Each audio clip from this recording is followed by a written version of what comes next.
I came up with the name Samskara because I started out with 3 words that I extracted from this design brief, from all the things that were described to me. And these were, the 3 key words were contemporary, the second was made in India, the third was luxury.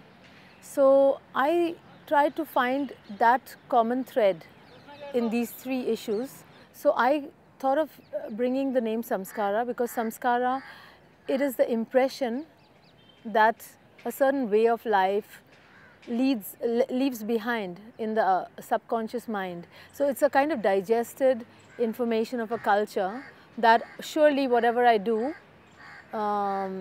it manifests in new forms, but Samskara is the impression of all of that, which is somehow digested. It's not a superficial assembly of something that is recognizable as being Indian. For me personally, luxury is the sense of time.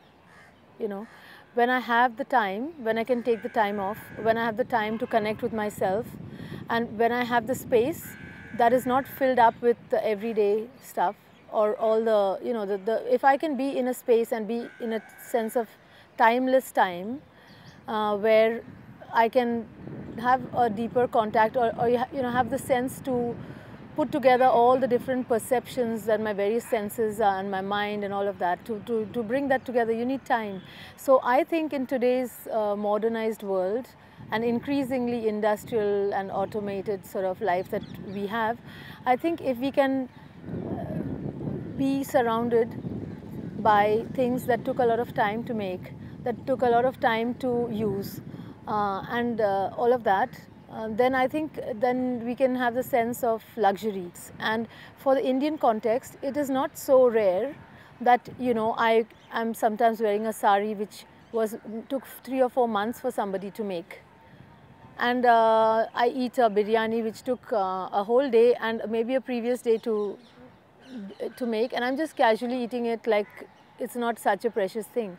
And this kind of sense of taking for granted from the side of the user and the maker, that both of them don't have the feeling that they wasted their time, but you can, you know, it's an indulgence, and I think that's a luxury. It's a huge luxury to be able to have that. So architecturally, I wanted to translate that in that exhibition. I thought of making an exhibition with very everyday material, but that the richness came out of the amount of time it took to craft it. And it's not as if it's an unknown thing to us in India, but it's nice to share that with the world, you know, that we take so much time to do a thing. And the other thing is that, you know, everybody is reacting a bit because they feel that an exhibition is a temporal thing, you know, why isn't it lightweight, flimsy materials, easy to move, and why bother, you know.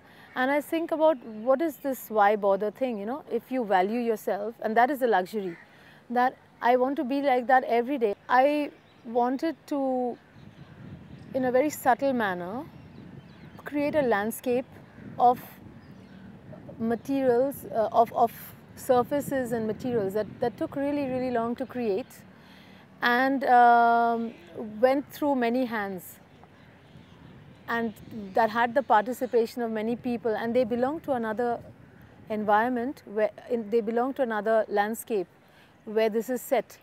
I'm just changing the landscape and the context, but bringing those people and their participation into this to create a future landscape.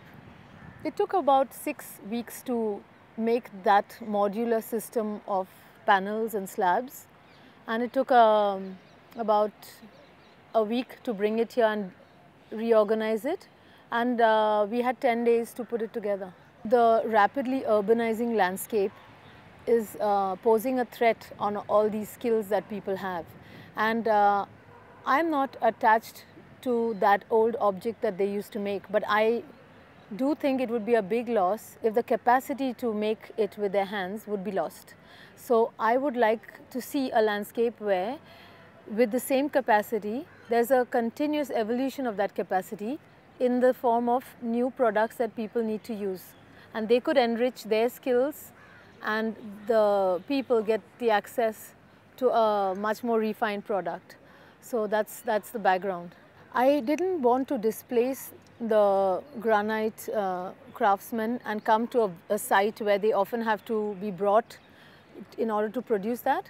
I preferred that we go and produce it in their setting, in their village, in their landscape. So I have documented a film on that. The same granite, the same hands, the same skill for centuries is going on, and what we have produced has a very different feeling, very designed, very high level, very international. That's what he said.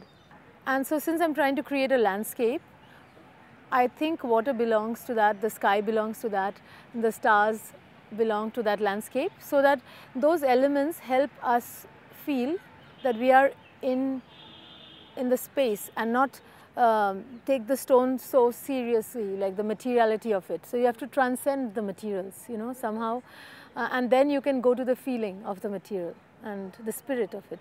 I'm glad that Be Open has created a huge opportunity for bringing all the various designers together and creating a space where we can collectively reflect on the future of making in the globalized world, and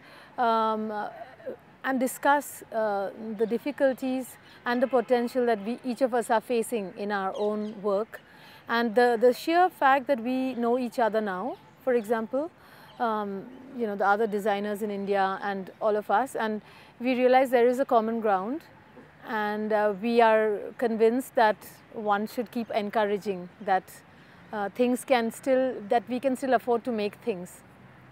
So it's a great effort on the part of Be Open.